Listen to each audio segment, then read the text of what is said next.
Hi everyone, I'm Marie Lau, and I'm going to show you all how to draw a person's head in an anime/manga art style. If you don't know what anime is, it's basically Japanese animation, while manga is Japanese comics. Though art styles in manga and anime are really diverse, there are specific art style choices that are usually associated with it. For example, many manga and anime characters have large eyes and colorful hair. So first off, you're going to need the supplies. For now, I recommend just having a piece of paper, a pencil, and some erasers. Though I usually use different kinds of erasers depending on the mistake I make, but just having one eraser is okay.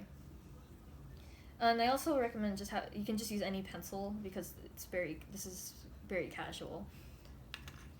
So once you have everything, you can actually start drawing. For this tutorial, I drew my own original character named Dayu. Of course, you can use this for any character you want to draw. You're just going to have to adjust to the features they have. So now this is where you have to start drawing the base of the head. I had drawn a circle, and right underneath it, I drew an upside down incomplete pentagon that was rounded around the corners. And then I drew a line in the middle as helping with the guidelines. Though to be honest, I use these guidelines rather loosely. You can always look at other artists to find the process and style that fits you best. Because my art style, is very anime-like, I usually need a lot of room on the upper part of the face to draw the eyes. Now, the eye shape can change depending on the character, but in this case, I usually draw relatively wide eyes for Dayu, and I tend to exaggerate her eyelashes. I recommend going back and forth between both eyes while drawing to keep them consistent. Now you can draw the rest of the facial features. I tend to keep these things simple. You go for drawing simple lines for the eyebrows, nose, and mouth. I drew the nose with a long and a short line like this, but you can also use a short line like this. It's all about your preference. I then drew the neck and the shoulders just to make it feel more complete, and then I drew the hair. For Dayu, she has shoulder-length hairs.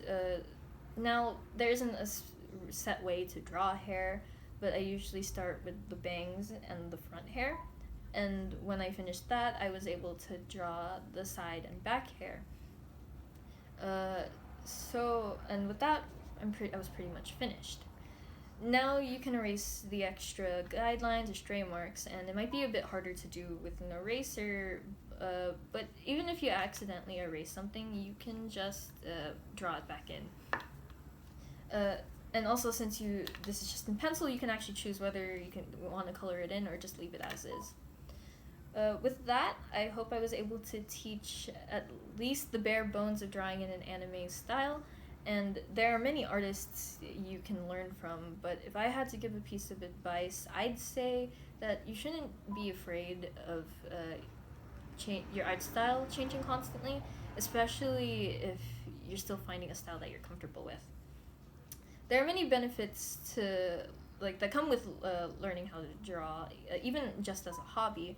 For example, on Yoki Terada's 2019 article, The Science of Drawing and Memory, quote, "Drawing is superior to activities such as reading or writing because it forces the person to process information in multiple ways," end quote. So it's definitely helpful in your everyday life.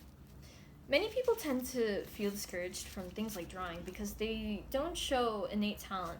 But from personal experience, I can say that even if it takes a long time, art can be learned if you have enough patience and diligence. Thank you.